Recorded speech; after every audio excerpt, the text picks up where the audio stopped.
Alright students, हम concept को समझेंगे। देखिए, पहले स्लाइड में हम लोगों ने समझा क्लासिफिकेशन, जनरल एनेस्थीसिया का डेफिनेशन और स्टेजेस ऑफ एनेस्थीसिया। अब यहाँ पे आप कॉन्सेप्ट ऑफ ऑयल गैस या ब्लड गैस पार्टीशन कोफिशिएंट का क्या रोल है जनरल एनेस्थीसिया में, किस जनरल एनेस्थीसिया का अगर ऑयल गैस पार्टीशन कोफिशिएंट ज़्यादा है या ब्लड गैस पार्टीशन कोफिशिएंट ज़्यादा है तो इससे क्या समझते हैं। तो ये एक बहुत ही कंसेप्चुअल पॉइंट है। और along with this minimum alveolar concentration या मैक वैल्यू क्या होती है एनेस्थीसिया के, जनरल एनेस्थीसिया के केस में हम बार बार बोलते हैं कि इस ड्रग का इतना मैक वैल्यू है, तो उस चीज़ को आप अंडरस्टैंडिंग कैसे बनाएंगे। तो हम स्टार्ट करते हैं इनिशियली इसी के pharmacokinetic of general pharmacokinetics of general anaesthesia, क्योंकि कहीं ना कहीं फार्माकोकाइनेटिक्स इसलिए बोला गया है क्योंकि जो ऑयल गैस पार्टीशन कोएफिशिएंट है या ब्लड गैस पार्टीशन कोएफिशिएंट है वो जनरल एनेस्थीसिया के एब्जॉर्प्शन, डिस्ट्रीब्यूशन और उसके एक्शन को लेके इन्फ्लुएंस करने वाला है। तो the reason that anaesthetics vary in their kinetic behaviour, kinetic means pharmacokinetic behaviour, is that their relative solubilities in the blood and body fat vary between one drug to another. Means जितनी भी general anaesthesia हैं उसमें से कुछ, जैसे हर drug का अलग अलग नेचर है और अलग नेचर होने की वजह से उनकी जो सॉल्युबिलिटी है किसी ड्रग की ज़्यादा है ब्लड में, किसी ड्रग की सॉल्युबिलिटी कम है, किसी ड्रग की बॉडी फैट में ज़्यादा सॉल्युबलाइज है, लिपिड सॉल्युबल ज़्यादा है, और किसी की बॉडी फैट में सॉल्युबलाइज बॉडी फैट तक उसकी रीच नहीं है। तो दरअसल इस बात से फर्क क्या पड़ रहा है उसको हम वन बाय वन पढ़ते हैं। तो देखिए, factors affecting the partial pressure of anaesthetics attained in the brain. But obvious ही बात है कि देखिए, एनेस्थीसिया जो हम सपोज अगर इनहेलेशनल एनेस्थीसिया की बात कर रहे हैं तो जितना ज़्यादा अमाउंट उसका ब्रेन में पहुंचेगा उतना ज़्यादा वो कंप्लीट अनकॉन्शियसनेस के लिए रिस्पॉन्सिबल होगा।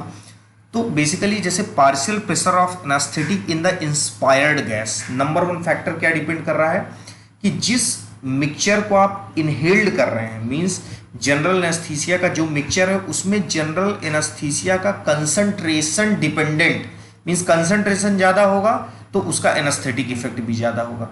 तो इसमें कोई टिपिकल मतलब वो कठिन नहीं है कि partial pressure of anaesthetic in inspired gas means anaesthetics gas अगर ज़्यादा होगी तो उसका इंस्पायर्ड गैस जो का पार्शियल प्रेशर भी क्या होगा, ज़्यादा होगा जनरल एनेस्थेटिक्स का।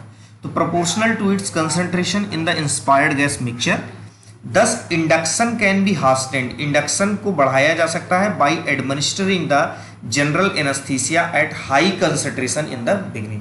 मीन्स अगर आप जनरल एनेस्थीसिया का कंसंट्रेशन ज़्यादा रखते हैं तो इंडक्शन फास्ट होगा, और कंसंट्रेशन अगर लो रखते हैं तो उसका इंडक्शन स्लो होगा। तो ये सिंपल सा कॉन्सेप्ट है।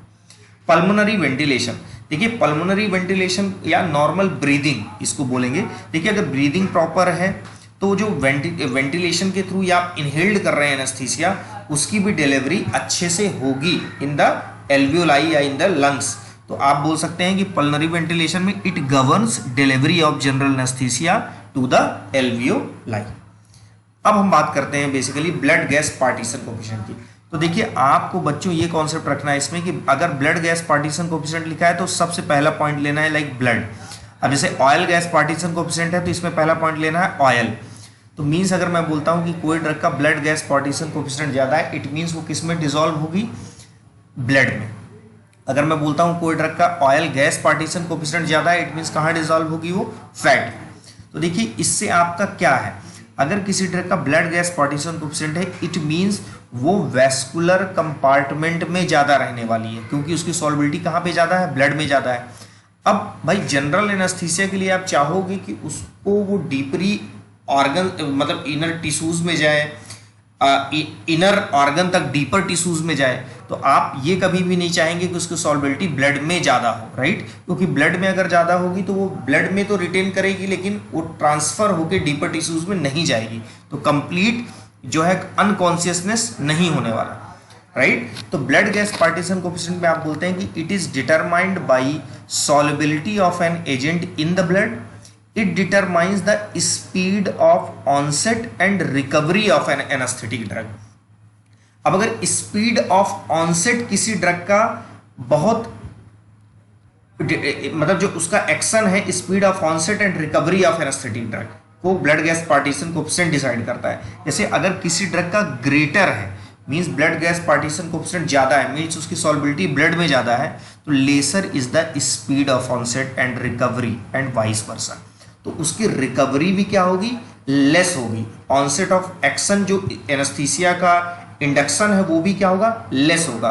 क्यों, क्योंकि वो ड्रग मतलब डीपर टिश्यूज में तो गई ही नहीं, राइट। जैसे desflurane is the fastest acting agent as it has minimum blood gas partition coefficient. Fastest action इसीलिए है क्योंकि इसकी ब्लड की सॉल्बिलिटी बहुत कम है। तो ब्लड की सॉल्बिलिटी अगर ज़्यादा होगी तो आपका स्पीड ऑफ ऑनसेट बहुत ज़्यादा लेस होगा। डेस्फ्लोरेन में जस्ट अपोजिट होता है, इसमें मिनिमम ब्लड सॉल्बिलिटी होती है और इसीलिए इसका ब्लड गैस पार्टीशन कोफिशिएंट भी बहुत लेस होता है। जबकि मीथॉक्सीफ्लोरेन में ये स्लोवेस्ट एक्टिंग एजेंट होते हैं, maximum blood gas partition coefficient होता है, right. Oil gas partition coefficient की अगर हम बात करेंगे तो ऑयल गैस पार्टीशन कोफिशिएंट में सॉल्युबिलिटी इन फैट, तो सॉल्युबिलिटी इन फैट में कैसे, मीन्स ऑयल में सॉल्युबल ज़्यादा है, it means solubility of anaesthetic in the lipid will be high, means potency will also be high. Anaesthetics will high oil gas partition coefficient denotes stronger action, जितना ज़्यादा होगा उतना ज़्यादा डीपर टिश्यू में जाएगा और स्ट्रॉन्गर एक्शन देगा, right. अब देखते हैं मिनिमम एल्वियोलर कंसंट्रेशन का। तो मिनिमम एल्वियोलर कंसंट्रेशन किससे बोलते हैं कि एल्वियोलाई में देखिए जितना मिनिमम परसेंटेज 50% पॉपुलेशन में किसी इंसीजन के लिए अनरिस्पॉन्सिवनेस शो करे। कोई इंडिविजुअल में किसी जनरल एनेस्थेटिक का मिनिमम कंसंट्रेशन, वो मिनिमम कंसंट्रेशन जो 50% ऑफ द पेशेंट में किसी इंसीजन के लिए अनरिस्पॉन्सिवनेस हो, मतलब एज ए एनेस्थेटिक की तरह काम करे, उसको बोलते हैं मैक वैल्यू।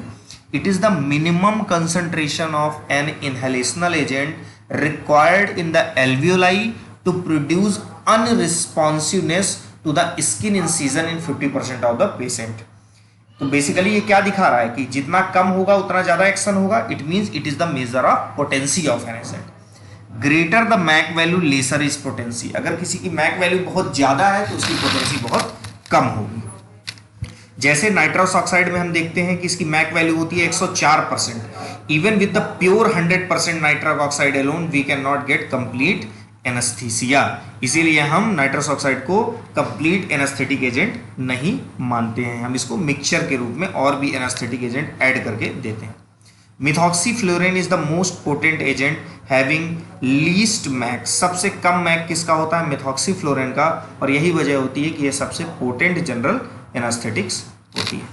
तो मैक वैल्यू बेसिकली क्या है, इसका कॉन्सेप्ट, और ब्लड गैस पार्टीशन कोफिशिएंट का concept, oil gas partition coefficient का कॉन्सेप्ट, और बेसिकली पल्मोनरी वेंटिलेशन या partial pressure of anaesthetic in the inspired gas, कैसे फार्माकोकाइनेटिक वेरी करता है डिफरेंट जनरल एनेस्थीसिया का।